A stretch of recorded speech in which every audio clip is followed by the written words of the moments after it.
Hola hermano, buenos días. ¿Cómo están? Qué bueno. Gracias a Dios. Tenemos para una corona más, la quinta corona y la última corona de lo que estamos viendo acá, estudiando.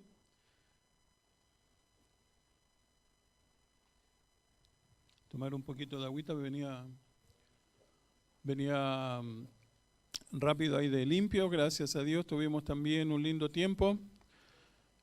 ¿Acá llovió también o no? Allá cayó agua, pero pensé que como la otra vez ahí en Capilla, que no sé. Pero gracias a Dios había un lindo grupo de hermanos también y esperamos que tengamos ahí un lindo tiempo con la corona de la vida. Vamos a hablar hoy día de la corona de la vida. Cada una de las coronas que tenemos, ¿cierto? Hemos visto, tienen cierta posibilidad, digamos, de conseguirla, ¿cierto? Hablamos de la corona de gozo y qué tendríamos que hacer para conseguir es ganar almas. Depende que nosotros vamos, compartamos el evangelio a alguien y Dios nos va a regalar esa corona de gozo. La segunda corona era la corona de... Ahí está, mire. Corona de justicia, ¿cierto? ¿Y qué tenía que ver con? Ganando tiempo para Dios. ¿Cómo podemos nosotros invertir nuestro tiempo para poder obtener? Después tenemos cada una de ellas, cada una de las coronas, tenemos la posibilidad cierta de conseguir, depende de cada uno de nosotros. Pero esta corona, la corona de gloria, creo que es una de las más difíciles de conseguir. Porque, mire el subtítulo ahí dice, ganando una vida fiel para Dios. Y dígame usted si es fácil vivir una vida fiel para Dios. Es difícil, ¿cierto? Para todos nos cuesta vivir una vida fiel para Dios. Pero si Dios prometió esta corona para aquellos que vivan una vida fiel, entonces sí es posible vivir una vida fiel. Y vamos a ver algunos detalles importantes de esta corona que tienen que ver precisamente con una vida fiel. Una vida fiel, necesitamos hablar un poco de hombres y vamos a ver algunos durante el estudio, algunos testimonios de hombres que nos enseña la palabra de Dios, la historia bíblica, hoy en día, personas que han vivido una vida fiel y han partido con el Señor, muchos de ellos viviendo una vida fiel. Hombres que se pararon en este mundo, vivieron en este mundo y precisamente fueron una vida fiel. Y son candidatos seguros a tener la corona de la vida. Y le aseguro que cada uno de ellos les tocó pasar por momentos muy complicados en su vida espiritual, en su vida como creyentes, por ser solamente un creyente, un hijo de Dios. Hay la historia, ¿cierto?, cuenta de Policarpo. Si usted quiere saber de Policarpo con detalles, hay un escrito ahí en internet, se llama La vida de Policarpo. Y este era uno de los líderes de la iglesia de Esmirna. En la iglesia de Esmirna es, cierto, la iglesia que se mantuvo fiel. Es ahí donde está el texto, uno de los textos que vamos a ver hoy en Apocalipsis 2:10, que memorizamos la semana pasada. ¿Se recuerda? Que este hombre que estaba ahí, dice la historia, que era uno de los líderes de la iglesia. Y 60 años habían pasado cuando este hombre está ahí sirviendo y seguramente ese mismo texto le animó a él a vivir de esta forma, una vida fiel para el Señor. Y él, le cuento que no pasó una vida de color de rosas solamente por ser cristiano, pero él dejó un testimonio de una vida fiel. Mire, algunos detalles solamente para introducir de qué vamos a estar viendo y hablando hoy día. La historia de Policarpo llega a su fin con esta palabra. Mire lo que se escribe de él. Por su fidelidad a Dios, venció en el conflicto al gobernante injusto y así recibió la corona de inmortalidad o la corona de la vida. Por esto, él, Policarpo, se regocija en la compañía de los apóstoles y de todos los hombres justos y glorifica al Dios omnipotente y Padre y bendice a nuestro Señor Jesucristo, el Salvador de nuestras almas. Un hombre que se escribe de él, ¿cierto? Los demás escriben de un hombre que fue realmente fiel y vivió en este mundo de una manera fiel. Ahora, sabemos nosotros que en este mundo hay muchas distinciones, ¿verdad? Y podemos nosotros obtener algunas distinciones. Mire, por ejemplo, algunas de ellas sí tienen que ver con la belleza, los concursos de belleza. Van a regalar una corona, los concursos de belleza. También los actores están luchando constantemente por una distinción de este tipo, un Oscar, el mejor actor, la persona que va a tratar de conseguir esto. Pero también en la música están los Grammys. Y tú vas a ver ahí personas que están también trabajando y esforzándose por una distinción así. Están ahí también el premio Nobel, que personas han conseguido por su estudio, por su investigación, por un montón de detalles que podemos nosotros ver y están ahí esas distinciones. Pero déjeme decirle algo. No hay ninguna de estas distinciones que se parezca en nada, en absoluto, a lo que va a ser una distinción en el cielo para nosotros los hijos de Dios. No tiene nada que ver, ni se parece absolutamente nada, ninguna satisfacción que yo pueda conseguir acá tiene que ver con eso. Y mire por qué. Hay dos razones por las que nosotros vamos a tener una distinción totalmente diferente. Primero, porque el mundo no aprecia las acciones verdaderamente valiosas de la vida, como servir al Señor, ganar almas, amar su venida, discipular nuevos convertidos, y menos habrá en este mundo un premio por sufrir por el nombre del Señor Jesucristo. Este mundo no tiene esos niveles, no tiene esas distinciones como algo valioso. Por eso es que es imposible que en este mundo nosotros podamos tener una distinción como la que vamos a recibir en el cielo. Y segundo, porque este mundo tampoco puede premiar con valores eternos y trascendentales. Ningún premio de este mundo va a ser eterno, se va a quedar acá. No vamos a llevar absolutamente nada de este mundo. Por eso es que necesitamos nosotros mirar esta corona de vida de una forma muy, muy especial, muy diferente. Ahora, cuando nosotros pensamos en esto, ahí en el texto hay dos versículos que nos hablan de esta corona. Uno de ellos, cierto, es el versículo 10 del capítulo 2 de Apocalipsis. Y mire la característica o lo necesario para esto. Dice, no temas en nada lo que vas a padecer. Aquí dice, yo he puesto a alguno de vosotros en la cárcel y tendréis pruebas y tribulación, ¿por cuánto? Por 10 días. Esos 10 días que aparece ahí no es un periodo de tiempo que ellos tenían y después se acaba, sino que es una forma de simbolizar lo que significaba un sufrimiento solamente por ser cristianos. Te voy a poner ahí por 10 días. Esos 10 días era el resultado de un castigo severo que hacían los romanos a las personas. Los ponían en la cárcel y terminaban esos 10 días, iban a ver a esa persona y normalmente estaba muerta. Y mire, el texto termina y ahí está la condición. Sé fiel hasta la muerte. Lo que debemos hacer y hasta cuándo debe ser. Sé fiel hasta la muerte. El resultado, yo te daré la corona de vida. ¿Se da cuenta que es más difícil? ¿Se da cuenta que no es hago tal cosa?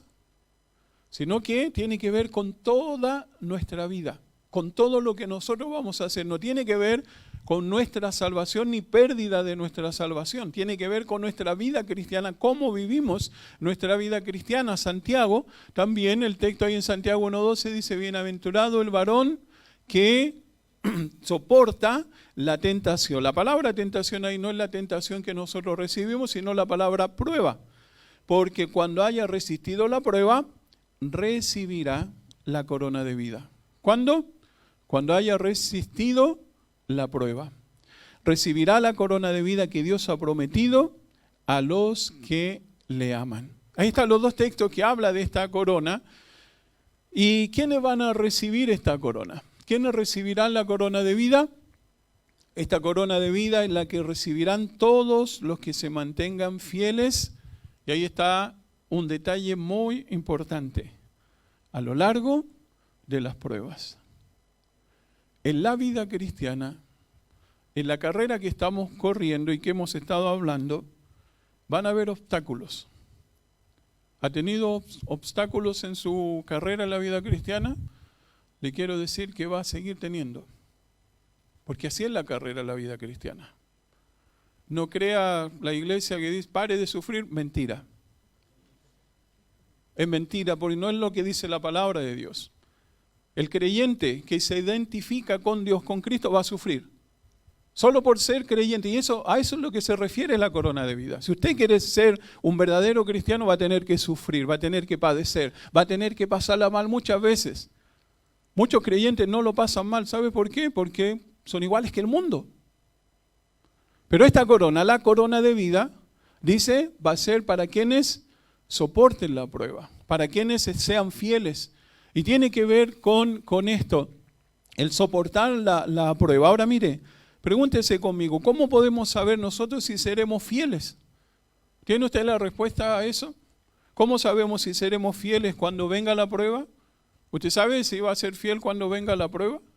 No sabemos. A veces no sabemos cuánto va a ser o cómo va a ser el resultado de nuestro examen hasta que lo damos, ¿cierto? Cuando tenemos después del final de ese examen, me fue bien, me fue más o menos, no sé, no sabemos cómo va a ser. Pero Dios demanda de nosotros que seamos fieles, porque tampoco sabemos cuándo va a venir la prueba. Ahora, ¿sabe cómo se diferencia la prueba de la tentación? La tentación saca lo peor de nosotros. En la tentación el diablo quiere sacar lo peor de nosotros, lo más sucio, lo más asqueroso que hay en nuestro corazón, el diablo usa la tentación para eso. Pero la prueba va a sacar lo mejor que hay en nosotros. Cuando estamos, ¿cierto?, haciendo y viendo lo que realmente Dios quiere, o viviendo como Dios quiere que vivamos, nuestra fe se va a poner a prueba como han sido probados muchos cristianos. Créame que no es el único ni es el último que va a ser probado. Muchos cristianos a lo largo de los años han sido probados y van a seguir siendo probados. El tema es, ¿cuál será nuestra respuesta? ¿Cuál va a ser nuestra respuesta a esa prueba que Dios nos va a estar mandando? Dios no nos llama a nosotros, a la mayoría de nosotros, a que demos nuestra vida, como muchos cristianos hoy día están dando la vida por el Señor. Le quiero mostrar de ahí una infografía que muestra qué está pasando hoy día en el mundo con cristianos que están sufriendo, que están siendo fieles. Ahora mire, nosotros no lo vamos a hacer, pero sí lo que Dios nos demanda es que seamos fieles. ¿Sabe cuándo? Hoy. Y mañana, ¿sabe lo que Dios le va a demandar? Que sea fiel. Y pasado, Dios quiere que sea fiel. ¿Hasta cuándo? Hasta la muerte. Estamos viviendo de esa forma, candidatos a esta corona de la vida. El texto dice ahí literalmente en Apocalipsis, sé fiel hasta la muerte. Sé fiel hasta la muerte. Mire este detalle que muestra cómo están viviendo hoy día cristianos en el mundo. Si usted quiere saber cómo es la iglesia perseguida hoy día, busque ahí en internet puertasabiertas.org. Es un ministerio que se dedica a dar la información, comparte videos y todo lo que tiene que ver con la iglesia perseguida. Ahora mire algunos detalles de eso. Cristianos perseguidos en el mundo, cristianos asesinados por causa de la fe. Miren el 2021, 4.761. Iglesias y otras propiedades cristianas atacadas, 4.400. Pero mire esto. 1 de cada 8 cristianos en el mundo se enfrenta a una persecución alta, severa o extrema. Y mire esto otro. Hubo un aumento del 60% en casos registrados de cristianos asesinados a causa de la fe.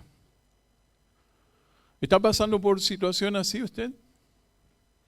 Ninguno de nosotros creo que va a pasar al vivir en este lado del mundo por algo así.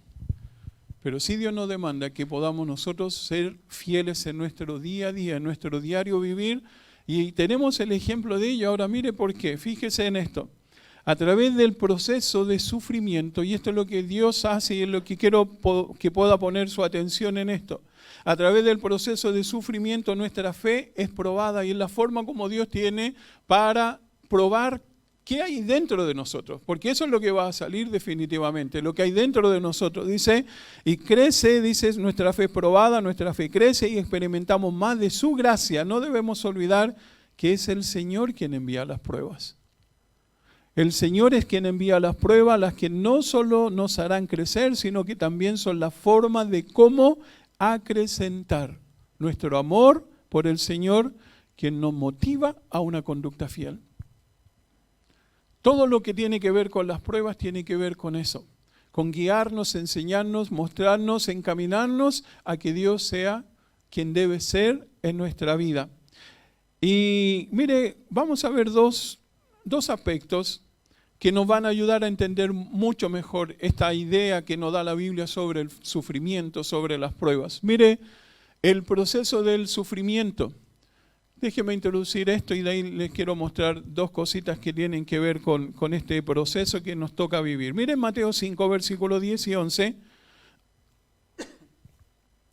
En el Sermón del Monte, de las Bienaventuranzas, el Señor usa esta idea y le dice en versículo 10, bienaventurados los que padecen persecución por causa de la justicia, porque de ellos es el reino de los cielos. Mire lo que él está diciendo, bienaventurados los que padecen persecución. La palabra bienaventurado sabemos que es doblemente feliz, ¿cierto? Después el versículo 11 dice, bienaventurados seréis cuando por mi causa os insulten, os persigan y digan toda clase de mal contra vosotros, mintiendo. Mire el detalle importante ahí, porque el texto dice bienaventurados, otra vez doblemente feliz, cuando por mi causa. ¿Sabe que a veces el creyente está sufriendo, pero no por causa de Cristo, sino por causa del pecado? Porque el pecado trae consecuencias y el pecado siempre le va a pagar mal, el pecado siempre le va a hacer pagar un alto precio, pero no es el sufrimiento que está hablando el Señor, está hablando bienaventurados cuando por mi causa os insulten, os golpeen, os abofeten, digan mal contra ustedes, mintiendo, dice.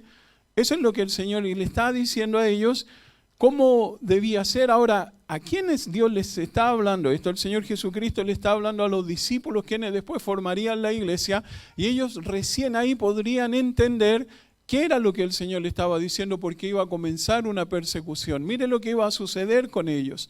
Cuando Él le estaba hablando a estos primeros cristianos, ellos, por ejemplo, una de las cosas que iban a sufrir es que su trabajo se iba a ver truncado. Porque el trabajo que ellos estaban haciendo hasta antes de conocer a Cristo era un trabajo para dioses, para ídolos, para dioses paganos que no tenían nada que ver con el Señor. Ellos saben lo que tenían que hacer, dejar de trabajar para poder agradar al Señor. Tenían que cortar con esos trabajos que no podían identificarles a ellos como cristianos. Y es lo que nosotros debemos hacer también. Y eso nos va a hacer sufrir muchas veces por Cristo.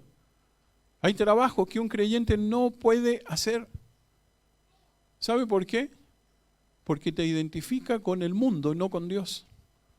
Porque te hace relacionarte con el mundo.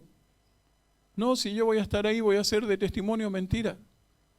Difícil que sea de testimonio delante de todas las botellas de vino, cerveza, fiesta. Dios nos mandó a iluminar un mundo diferente, de una forma diferente. Ahora mire, el cristianismo que ellos iban a abrazar iba a truncar no solo su trabajo, sino también su vida social. Mire lo que sucedía con ellos. Ellos estaban haciendo los dioses paganos, a los dioses paganos se les ofrecía un sacrificio. Y el animal que ellos mataban después lo llevaban a un lugar y comían ellos del asado que salía de ese sacrificio. ¿Pero a quién sacrificaban eso? A un dios pagano. Un cristiano se separaba de eso y es lo que Pablo dice ahí en 1 Corintios capítulo 6. No podemos nosotros hacer esto, participar de estas cosas. Ellos dijeron, somos cristianos, somos hijos de Dios, entonces ya no puedo, asadito se acabó. Ese asadito, ¿cierto? A los dioses paganos. Pero no solo iba a afectar esto, mire, otra cosa que ellos iban a tener también complicado solamente por identificarse con el cristianismo. Dice, podía llegar a traerles problemas en su familia. Mire lo que sucedía. A menudo se les cerraba la puerta en la cara para siempre al que había aceptado a Cristo como su Salvador. Y hay personas que les ha tocado así, por ser cristianos. No eres mi hijo, no te vas de mi casa.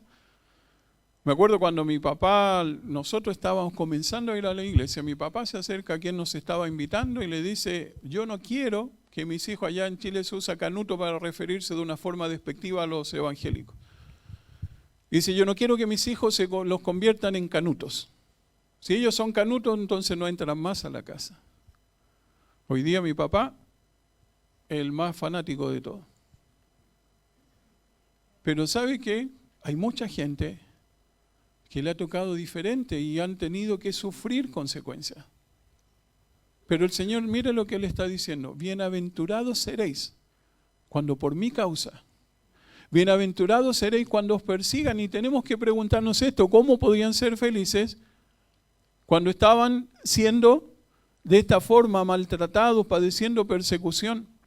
Mira algunas cosas que les pasaban a ellos. Por ejemplo, eran torturados en el Potro, era un lugar que prepararon para torturar. Dice, les arrancaban la piel con garfios, les echaban por encima plomo derretido, les fijaban planchas de bronce al rojo vivo en las partes más sensibles del cuerpo, les vaciaban los ojos, les cortaban parte del cuerpo y las asaban ante sus ojos, les abrazaban las manos y los pies mientras les echaban agua fría para prolongar su agonía.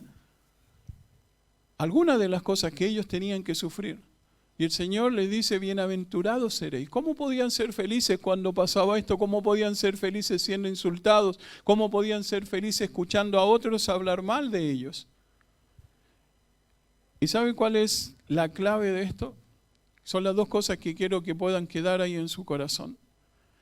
Ellos tenían una perspectiva y una forma de mirar la vida, esa vida de creyente sufriendo de una forma muy diferente a la que nosotros tenemos de mirar. Y mire lo primero que ellos tenían en mente era una perspectiva correcta del sufrimiento. Ellos tenían un enfoque tan claro del sufrimiento. Ellos decían, esto es lo que nos va a tocar vivir solamente por ser cristianos. Acuérdense la frase que tenemos ahí en el pendón y en las remeras. Sin renuncia, sin retorno, sin remordimiento. Vamos a tener que vivir una vida así cuando hablamos de sufrir la prueba. Miren, los cristianos estaban entendiendo esto. Ellos estaban gozosos por ser participantes de sufrir por Cristo. Y mire, el apóstol Pedro escribe.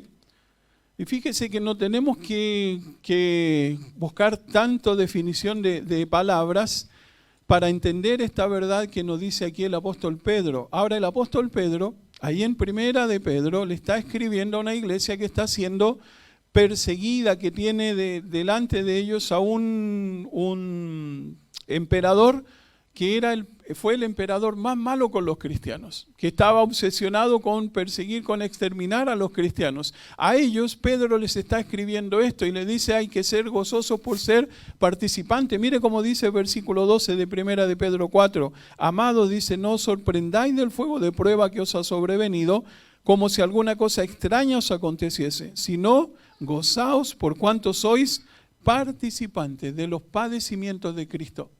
No te sorprenda, esto va a pasar, esto es lo que va a venir, esto es lo que Dios dijo que iba a suceder. ¿Cuál era la actitud de ellos? ¿Cuál era su perspectiva? Nos sentimos gozosos de ser participantes. Mira el versículo 16, después sigue describiendo ahí, pero mira el versículo 16. Pero si alguno padece como cristiano, no como por el pecado, sino como cristiano, le dice, no se avergüence, sino glorifique a Dios por ello. Ellos estaban gozosos de ser participantes de sufrir por Cristo. Mira una cosa más. No solo ellos estaban gozosos de ser participantes, sino por ser privilegiados de sufrir por Cristo. Para ellos el sufrir por Cristo era un privilegio. Era una actitud que tenían ellos de una forma natural. Mire cómo dice el libro de Hechos, ahí en el capítulo 5, versículo 40 y 41. Aquí en el capítulo 5 está Juan y están Pedro también, y están obviamente haciendo lo que ellos siempre estaban haciendo, predicando la palabra de Dios con denuedo, con el poder del Señor. Y mire el versículo 40 y 41, dice: y convinieron con él, y llamando a los apóstoles, después de azotarlos, les intimaron que no hablasen en el nombre de Jesús y los pusieran en libertad. Y mire el versículo 41, ¿cómo salieron ellos? Dice: y ellos salieron de la presencia del concilio, gozosos de haber sido tenidos por dignos de padecer afrenta por causa del nombre de Cristo. Si usted y yo estamos en una situación así, ¿cómo vamos a salir? Quejándonos, ni mira todo lo que me hicieron, ni muchas veces victimizándonos, pero ellos salieron gozosos de haber sido tenidos por dignos de padecer afrenta por causa del nombre de Cristo. ¿Sabe por qué? Porque ellos tenían una perspectiva diferente. Miren lo que lograron hacer ellos ahí. No solo ellos salían gozosos, o ¿qué los hacía salir gozosos? Mire, lo primero que los hacía salir gozosos, ¿sabe lo que era? Que tuvieron la oportunidad de mostrar su fidelidad al Señor. Ellos tuvieron ahí en ese momento la oportunidad de demostrar que eran fieles a Dios. No importa lo que nos hagan, no importa lo que nos peguen, no importa si salimos de acá arrastrándonos, como les tocó muchas veces. Pero ¿sabe lo que veían las personas? Estos hombres son fieles a Dios. Estos hombres, ¿cómo parecen monos porfiados que se paran, los botamos, se levantan, los botamos, se levantan? Tuvieron la oportunidad de demostrar su fidelidad a Dios. Pero ¿sabe que día a día, usted y yo, tenemos la posibilidad de demostrar nuestra fidelidad a Dios? Y eso va a hacer que nos sintamos gozosos de tener ese privilegio de ser probados por el Señor. Pero no solo eso. Mire el versículo, si usted lee el capítulo 5, versículo 32 en adelante, hasta llegar al versículo 41, ahí está otra razón por qué ellos salieron gozosos. ¿Sabe por qué? Porque pudieron testificar de su Salvador a quienes eran fieles. Porque ellos le hablaron al concilio, a toda la multitud de personas que estaban en contra de ellos. Dije, esta es la oportunidad, nos van a azotar, nos van a pegar, nos van a arrestar, pero es la oportunidad que tengo para predicar el Evangelio. Y ellos se sintieron gozosos de ser tenidos, ¿cierto?, de ser privilegiados de sufrir por Cristo. Por eso el texto dice, y ellos salieron de la presencia del concilio gozosos de haber sido tenidos dignos de padecer. Mira una tercera cosa.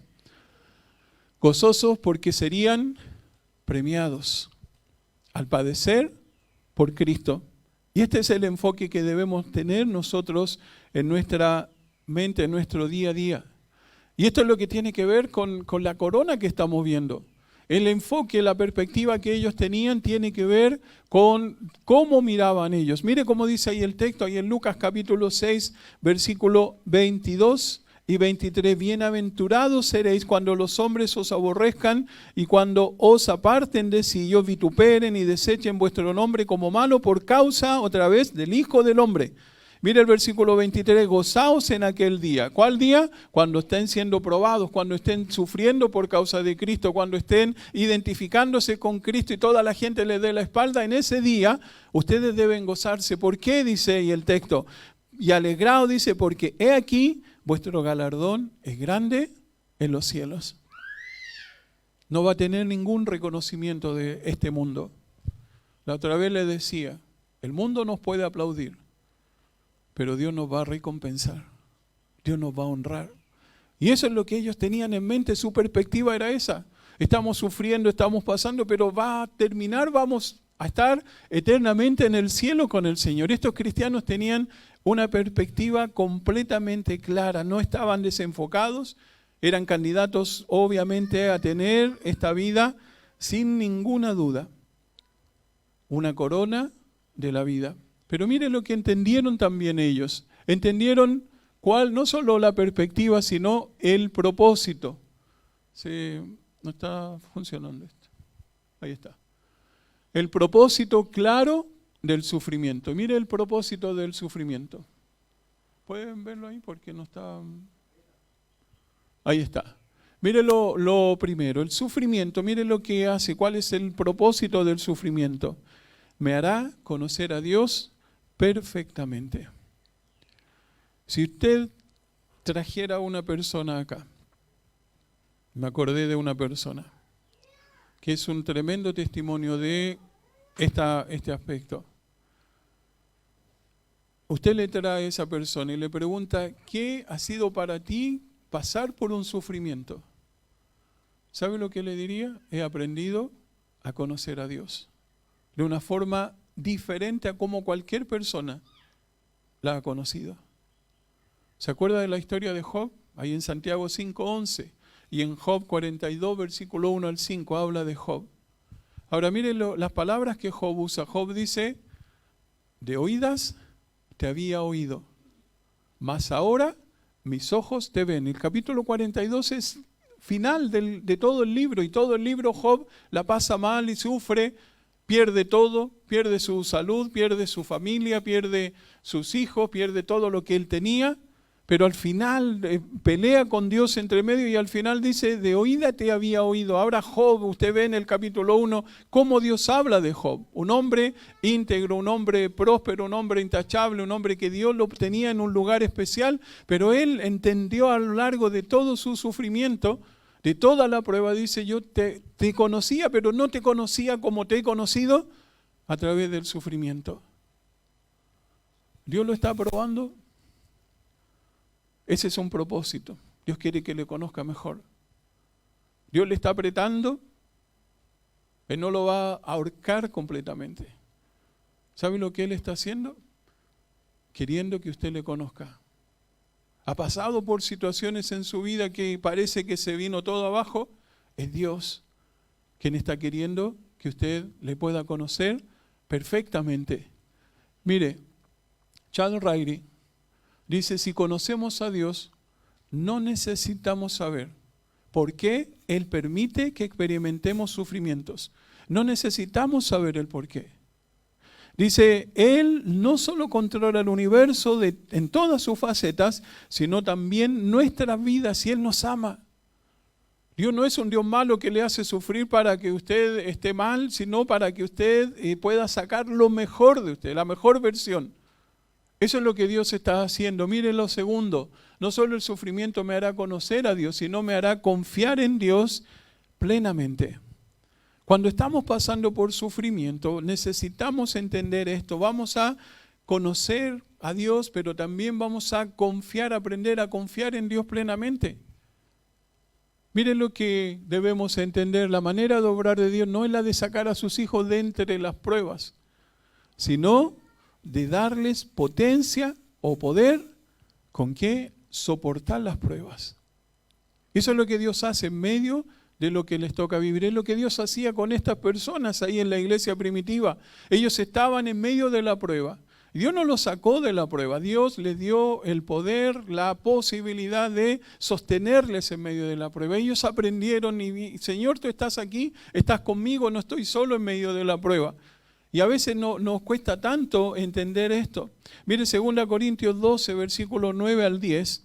Ahí el apóstol Pablo, quien fue probado, todo lo que el apóstol Pablo hizo, cómo vivió su vida, uno puede pensar cómo el apóstol Pablo tuvo que pasar por todo esto. Y miren cómo describen estos versículos, cómo era su vida, cómo tuvo que padecer. Dice el versículo 9, y me ha dicho, bástate mi gracia, porque mi poder se perfecciona en la debilidad. Por tanto, de buena gana me gloriaré más bien en mis debilidades para que repose sobre mí el poder de Cristo. Por amor, dice, por amor a Cristo me gozo en las debilidades. Mire todo lo que tuvo que pasar. Afrentas, necesidades, persecuciones, angustias, porque cuando soy débil, entonces soy fuerte. ¿Sabe que el apóstol Pablo, un hombre que había hecho tanto para Dios, todo lo que su vida la dedicó completamente al Señor, tuvo que padecer? ¿Para qué? para que él pudiese confiar en Dios plenamente. Pablo tenía una enfermedad y la enfermedad que él tenía, él la nombra como un aguijón. Dios ha puesto un aguijón en mi carne.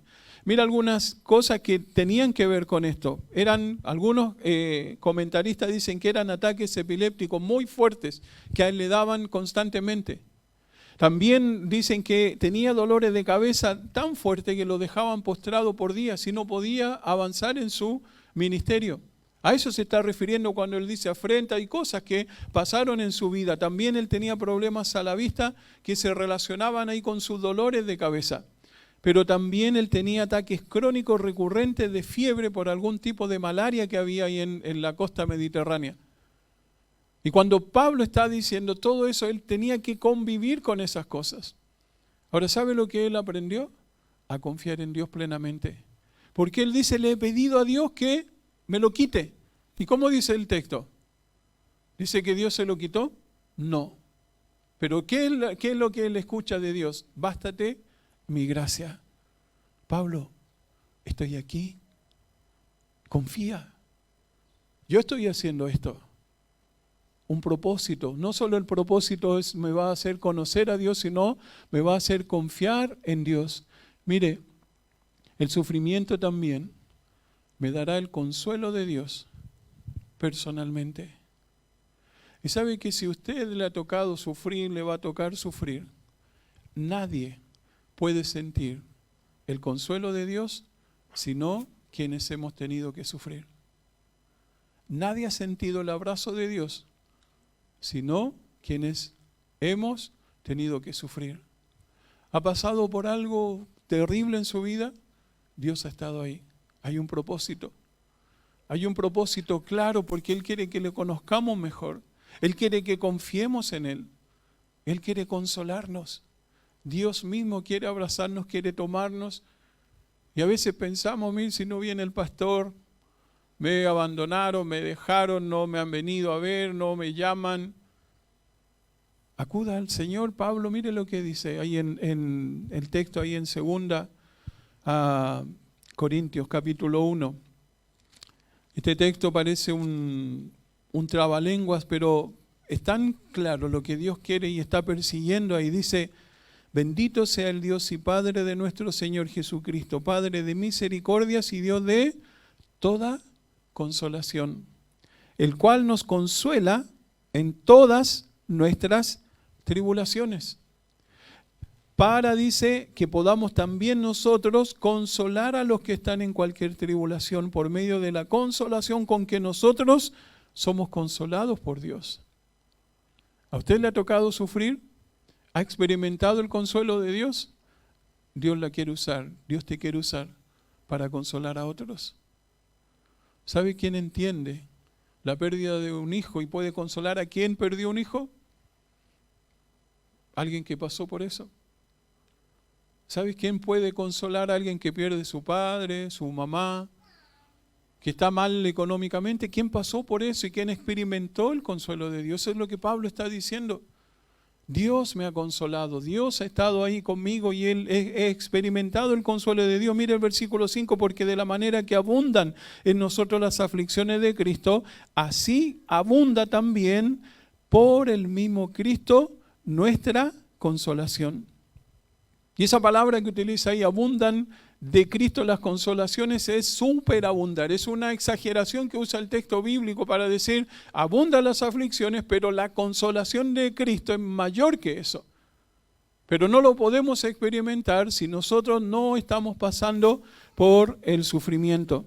Mire, la palabra más frecuente para definir sufrimiento es estrecho, confinado o bajo presión. Y a veces pasa eso, ¿cierto? Nos sentimos así. Bueno, es el propósito de Dios. Ellos tenían una perspectiva, pero también había un propósito en esto. Mire, Warren Wiersbe dice, Pablo se sentía oprimido por las circunstancias difíciles. Y la única dirección en la que podía mirar era hacia arriba.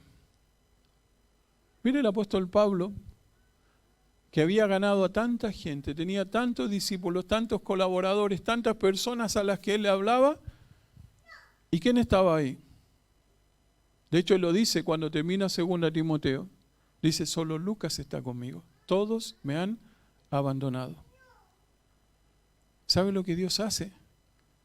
Nos hace mirar hacia arriba. Dice, acá estoy, yo te puedo consolar.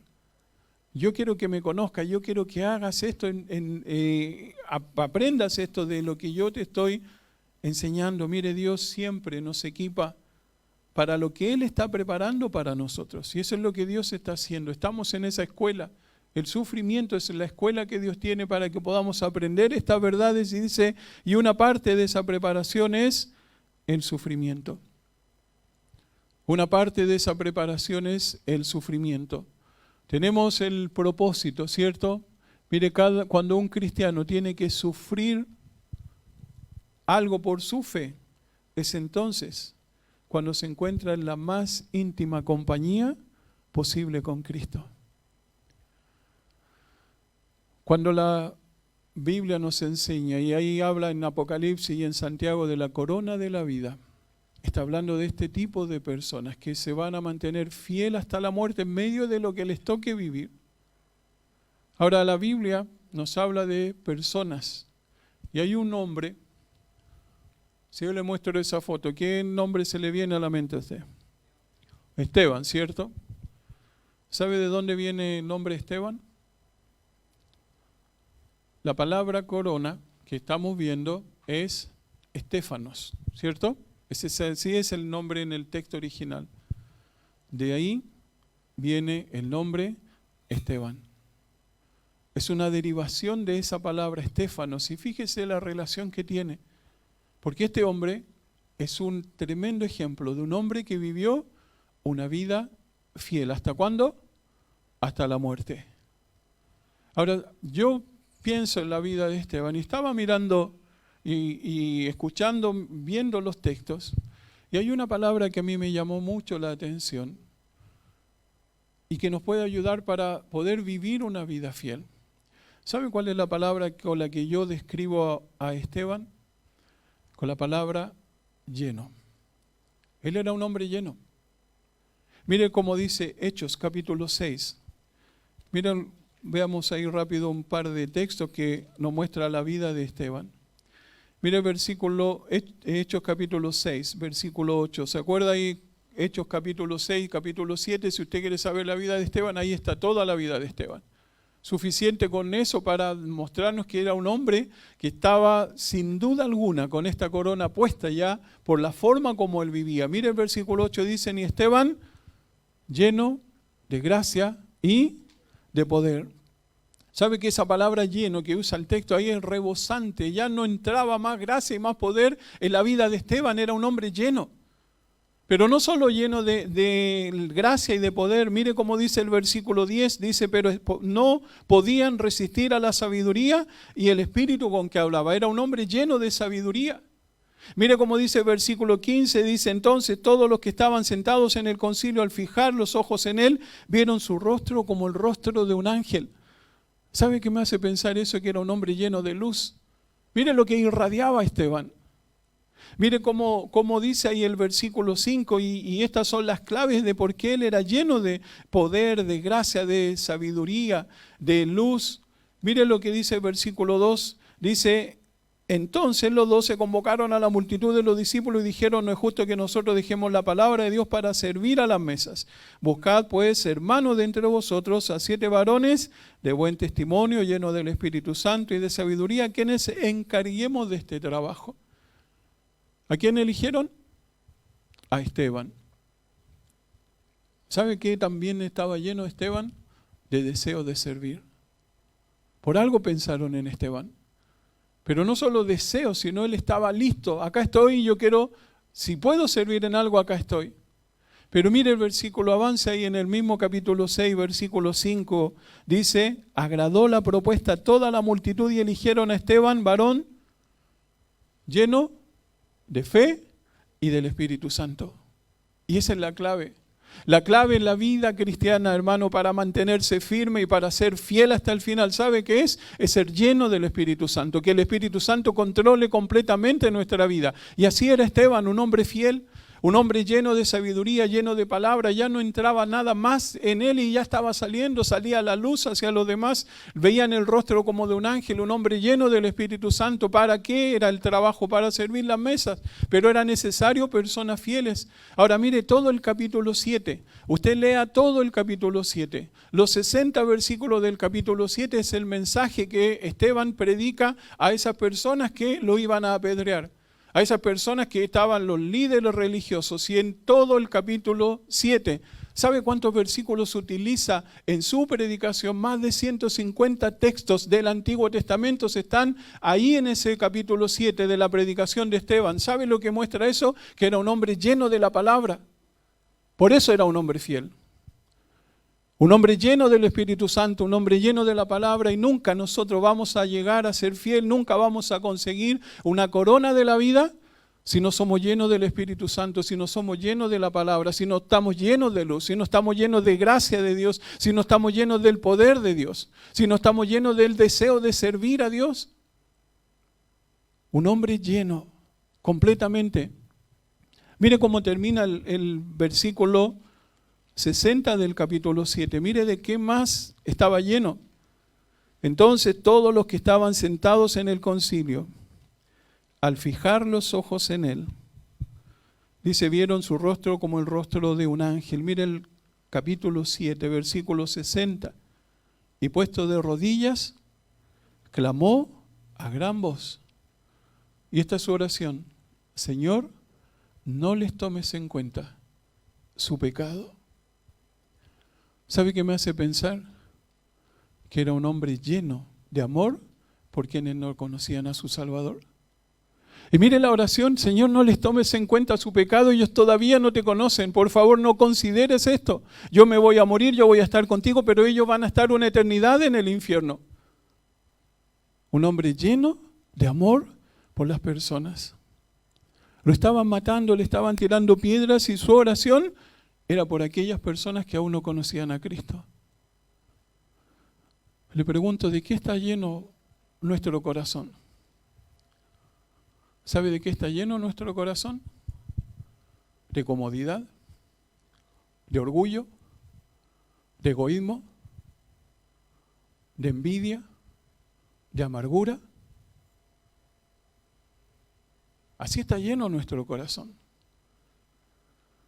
Dígame usted, con un corazón así, ¿somos candidatos a una corona de la vida? Tenemos un tremendo ejemplo en la vida de Esteban. Lea los capítulos 6 y 7 de Hechos y délo vuelta, medítelo y piense cómo vivía él. Pero quiero mostrarle el testimonio de una persona de este tiempo. Este libro se llama Cruzando el Valle. Es un libro del testimonio de un hombre. Este hombre. ¿Conocen ese hombre? El pastor lo conoce porque estuvo en su casa, vivió con él. Ramón Rivas. Él es paraguayo. ¿Quieres saber la vida de un hombre fiel? Lea el libro Cruzando el Valle. Está en Kindle. Cuesta $5. Estoy promoviendo. Yo lo tengo físicamente, pero ahí en Chile, lo voy a traer. Pero si quiere ver la vida de un hombre fiel, tiene que leer la vida de Ramón Rivas. Este hombre, Dios lo llamó, le conoció al Señor, se fue a estudiar al Instituto Bíblico, con lo poco y nada que sabía de leer, de escribir, y Dios hizo de este hombre fiel, un gran hombre. Tan grande que si usted va al instituto, está esta fotografía en una de las salas. Creo que la sala de primero está, me parece. En memoria de Ramón Rivas. ¿Sabe cómo vivió Ramón Rivas? Dedicando su vida completamente al Señor, lleno de todo lo que era Esteban. A tal punto que su vida, el Señor lo llevó a la selva de Colombia, y en Colombia comenzó a predicar a los indígenas que usaban para producir la cocaína, y un día amaneció muerto. ¿Y saben quién lo mató? El cartel de Medellín. Porque estaba conquistando y ganando el corazón con el Evangelio de Cristo quienes les servían a ellos para hacer todo lo que sabemos que es la droga. Pero nada cayó lo que él quería hacer, un hombre fiel. Su esposa, ¿cierto? Ahí terminó, supo que encontraron el cuerpo flotando en el río donde él viajaba todos los días. Y su esposa sigue hoy sirviendo al Señor. Ella es la esposa ahora del director de Palabra de Vida y en Ecuador. Tuvimos la oportunidad de conocerla, de compartir. Hombres y mujeres fieles. ¿Sabe lo que le espera a estas personas? La corona de la vida. ¿Sabe que cuando Esteban muere, el Señor dice en la Biblia que está sentado a la diestra de Dios? Usted va a ver el relato de Esteban. ¿Sabe lo que el Señor Jesucristo, cómo se muestra? Estaba parado. Porque Esteban, tal vez como Ramón Rivas, como muchos otros, el Señor los va a honrar para recibirlos puestos de pie y darles la corona que merecen, la corona de la vida. ¿Para quiénes? Para todos los que sean fieles hasta la muerte. Miren qué lindo es entender esto. Y a lo mejor usted está pensando, ¿hay alguna forma de zafar el sufrimiento? Sí, sí la hay. Y es más fácil que vivir una vida, queriendo vivir una vida fiel. Y mire, si usted quiere tener una manera de evitar el sufrimiento a causa de su fe, comprometa su fe. Comprometa su fe, no se identifique con cristiano, que nadie sepa que usted es cristiano, que el lugar donde está, no importa lo que haga, no muestre a Cristo, comprometa su fe. Mira, una segunda cosa, si usted quiere tener una manera de evitar el sufrimiento, tema al hombre en lugar de temer a Dios. Tenga temor del hombre. Lo que le va a hacer la persona es que si le digo, si lo hago, tal vez me echan del trabajo, tal vez me voy a quedar sin esto. Quiere vivir una vida sin sufrimiento, esto también lo tiene que hacer. Mire otra cosa, quiere vivir una vida sin sufrimiento a causa de su fe, diluya el mensaje del Evangelio. Díganle a la gente que no es como lo están haciendo en muchos lugares, diciendo que el mensaje del Evangelio es para prosperidad, es para que personas sean completamente felices. Eso es lo que dice la Biblia. El mensaje del Evangelio es uno solo. Hay que denunciar el pecado, hay que denunciar la vida pecaminosa, hay que decir a las personas que están en un camino incorrecto y hay que mostrarles el camino correcto. Pero si usted no quiere sufrir por Cristo, diluya el mensaje del Evangelio, hágalo más livianito para que la persona no se sienta mal. El pastor Adrian Rogers en uno de sus mensajes, él dice, yo estoy aquí para predicar lo que la palabra de Dios dice, no para que usted se sienta bien. Dice, yo quiero que se sienta mal porque la palabra de Dios tiene que hacerlo sentir mal para que hayan cambios en su vida. Mire otra razón, bajar nuestros estándares espirituales. ¿Ha escuchado la frase, si no es tan malo? Si seguimos bajando los estándares, vamos a vivir igual que vive el mundo. Pero necesitamos nosotros subir los estándares y eso, ¿sabe cuál va a ser el resultado? Vamos a tener que sufrir por Cristo. Tal vez va a quedarse sin amigos, tal vez va a quedarse sin el trabajo. ¿Está dispuesto a eso? Eso es lo que habla la Biblia de fidelidad al Señor. A eso se refiere cuando hablamos de fidelidad. Mire esto último. Cuando pensamos nosotros en esto, solo que si evitamos el sufrimiento, ¿cuál va a ser el resultado? Obviamente no vamos a ser ni candidatos siquiera a esta corona de la vida, esa gran recompensa que Dios ha prometido. ¿A quiénes? A quienes se mantengan fieles. Mire, este hombre es el fundador y presidente del Evangelio para Asia, donde hay muchos cristianos que están sufriendo. Ni se imagina la cantidad de cristianos que están sufriendo. Mire lo que él dice. Dice, los cristianos tienen minutos para trabajar y una eternidad para disfrutar. Aún así, el corazón de la iglesia libre, como nosotros que no tenemos ninguna persecución, dice, en el mundo apenas está latiendo. ¿Sabe lo que es eso? Estar en un estado crítico. Quienes hemos tenido COVID, ¿cuál es el cuidado? El doctor me decía, fíjate muy bien me tomaban con el tensiómetro la saturación. Si baja es porque estás en estado crítico. Si tus pulsaciones bajan, si tu saturación baja, estás en estado crítico. Y la iglesia está así. ¿Sabe por qué? Porque no hemos decidido vivir una vida fiel. Porque no hemos decidido y muchos creyentes están sufriendo en vez de estar viviendo una vida fiel. Decidieron sufrir y vivir una vida fiel en vez de la comodidad y todo lo que significa. Ahora mire el texto, este texto, que es el que teníamos para memorizar hoy. Guárdeselo, grábeselo ahí en su corazón, póngalo en algún lugar que lo vea constantemente. Dice, pues tengo por cierto que las aflicciones del tiempo presente no son comparables con la gloria venidera que en nosotros ha de manifestarse. Miren qué lindo texto, que nos debe animar, empujar para decir, yo voy a seguir a Cristo. Yo hoy día decido seguir a Cristo y vivir una vida de fidelidad. Y antes de cantar, quiero que pueda inclinar su cabeza. Y podamos orar y decir al Señor, primero, creo que necesitamos evaluarnos, ¿cierto? Tal vez tenemos que redefinir fidelidad. Y pregúntese y conteste esto. ¿Está siendo fiel?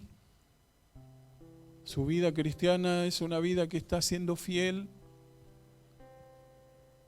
Dígale al Señor ahí en su corazón, Señor, ayúdame para pasar por este mundo viviendo una vida de fidelidad.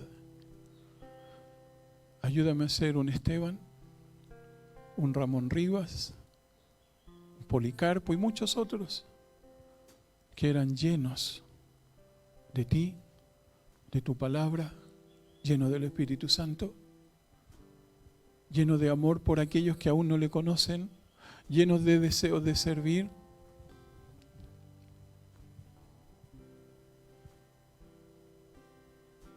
Si usted ha pedido así al Señor, antes de cantar, me gustaría que se ponga de pie, ahí en su lugar, y le diga, Señor, yo quiero comenzar a vivir una vida fiel, o quiero seguir viviendo una vida fiel. Si lo quiere hacer, ahora es el momento antes de que oremos y podamos cantar con todo nuestro corazón esta canción. He decidido seguir a Cristo. Yo quiero ser fiel. Quiero ser una persona que esté lleno. Me voy a llenar de tu palabra. Voy a buscar ser lleno del Espíritu Santo. Voy a buscar ser lleno de mi amor por aquellos que no te conocen. Voy a mirar lo que me está pasando en la vida con propósito, con la perspectiva correcta. Señor, gracias por tu palabra hermosa que nos anima, nos ayuda y nos desafía, Señor, a luchar por esta corona. Haznos, Señor, tus seguidores, y que podamos decir con todo nuestro corazón y cantar con toda nuestra alma, he decidido seguir a Cristo, no vuelvo atrás, sin retorno, sin renuncia, sin remordimientos. En el nombre de Jesús, amén. Cantamos puestos de pie todos. Cantamos. He decidido seguir a Cristo. He decidido seguir a Cristo. He decidido seguir a Cristo. No vuelvo atrás. no vuelvo atrás. Si otros vuelven, yo sigo a Cristo. Si otros vuelven, yo sigo a Cristo. Si otros vuelven, yo sigo a Cristo. No vuelvo atrás, no vuelvo atrás. Aunque me dejen, yo sigo a Cristo. Aunque me dejen, yo sigo a Cristo. Aunque me dejen, yo sigo a Cristo. No vuelvo atrás, no vuelvo atrás. La cruz delante y el mundo atrás. La cruz delante y el mundo atrás. La cruz delante y el mundo atrás.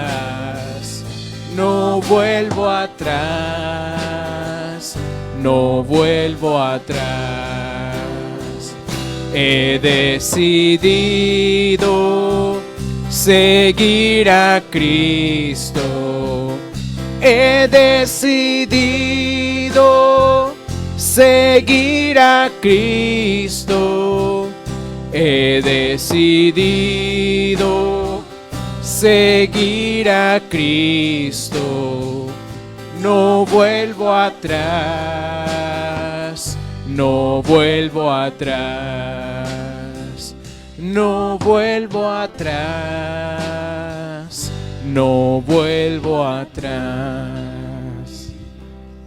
Vamos a orar al Señor. Padre bendito, que más que una canción sea una decisión, que más que palabras sean convicciones, que más que una melodía se transforme en una vida. He decidido seguir a Cristo, no vuelvo atrás, no vuelvo atrás. Y Padre, queremos un día estar delante de tu presencia y poder arrojar delante de ti una corona de gracia, de gloria, de gozo, la corona incorruptible y finalmente la corona de vida, Señor. No queremos tener las manos vacías delante de tu presencia, sería una vergüenza muy grande, Señor. Por eso hoy decimos, todos unidos, he decidido seguir a Cristo, no vuelvo atrás. Con convicción lo digo, Señor, no vuelvo atrás, no vuelvo atrás. Y Padre bendito, muchas gracias por tu palabra que hoy ha sido de mucha importancia en nuestros corazones. Háblanos también el próximo domingo, el sábado en el Club Bíblico. Háblanos, Señor, durante la semana en los devocionales. Háblanos, Señor, en el audiolibro. Háblanos, Señor, para que podamos ser cada día edificados para tener firmeza en las decisiones que tomamos. En el nombre de Jesús. Amén. Muy buenos días, Dios le bendiga y nos vemos. Para los que vienen los sábados a predicar el Evangelio, nos vemos aquí a las 10:30. 10:30 ya estamos acá. Salimos por el barrio y hablamos de Cristo. A la tarde ya están los jóvenes y el domingo a partir también de las 10 aquí en la iglesia. Dios le bendiga, hasta el próximo domingo.